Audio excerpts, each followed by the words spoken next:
Have you ever poured your entire heart into a dream, only to have the person you love most look at it with fear instead of pride? It's a gut-wrenching moment we've all brushed up against in one way or another. That chasm that opens between your passion and a parent's plan.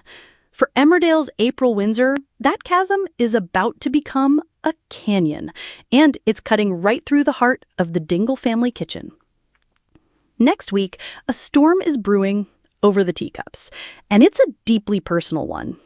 April, a young woman who has weathered more than her fair share of life's cruelties, has finally found a spark of joy, a flicker of purpose that lights her up from the inside out. Her time working with Belle at the Take a Vow wedding planning business isn't just a job, it's a calling.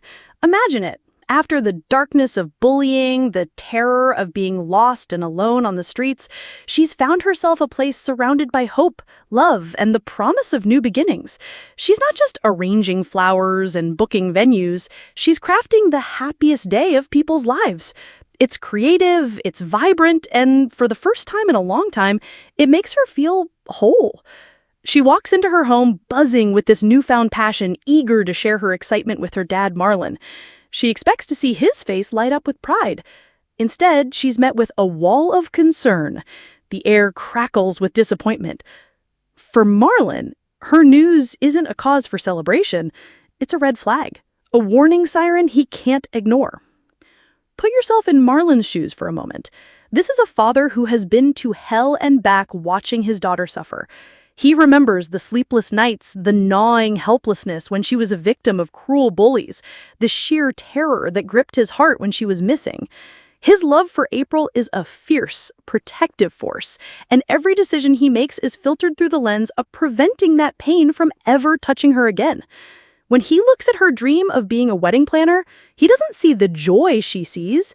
He sees instability. He sees a gig economy, a fickle industry where one bad season could leave her struggling. So he does what any terrified parent would do.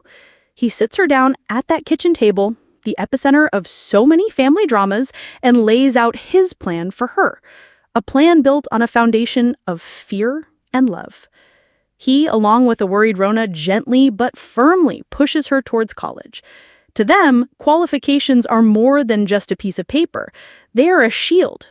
A degree is a safety net, a guarantee of stability that will protect her from the world's harsh realities. They believe it's the only path to a secure future, a better job, and a life free from the precarity he so deeply fears for her. But they've misread the room. They've misread their daughter. April looks at the prospect of college and feels a cold dread wash over her. For her, school wasn't a place of learning and opportunity. It was a prison of anxiety and torment. The thought of returning to that environment, of sacrificing her current happiness for a future she doesn't even want, is unbearable. The pressure from Marlon and Rona doesn't feel like love. It feels like a cage. With a boldness born of desperation, she drops a bombshell. She isn't going back to college. She has other plans, big plans for her life. And in that moment, the battle lines are drawn. It's not just about a career choice anymore. It's about respect. It's about trust. April is no longer the lost little girl Marlon remembers. She's a young woman demanding the right to forge her own path, to make her own mistakes, and to define her own success. Marlon's desperate need to protect her is threatening to smother her. And if he can't learn to let go, to trust in the resilient woman she's become, he risks pushing her away and losing her all over again.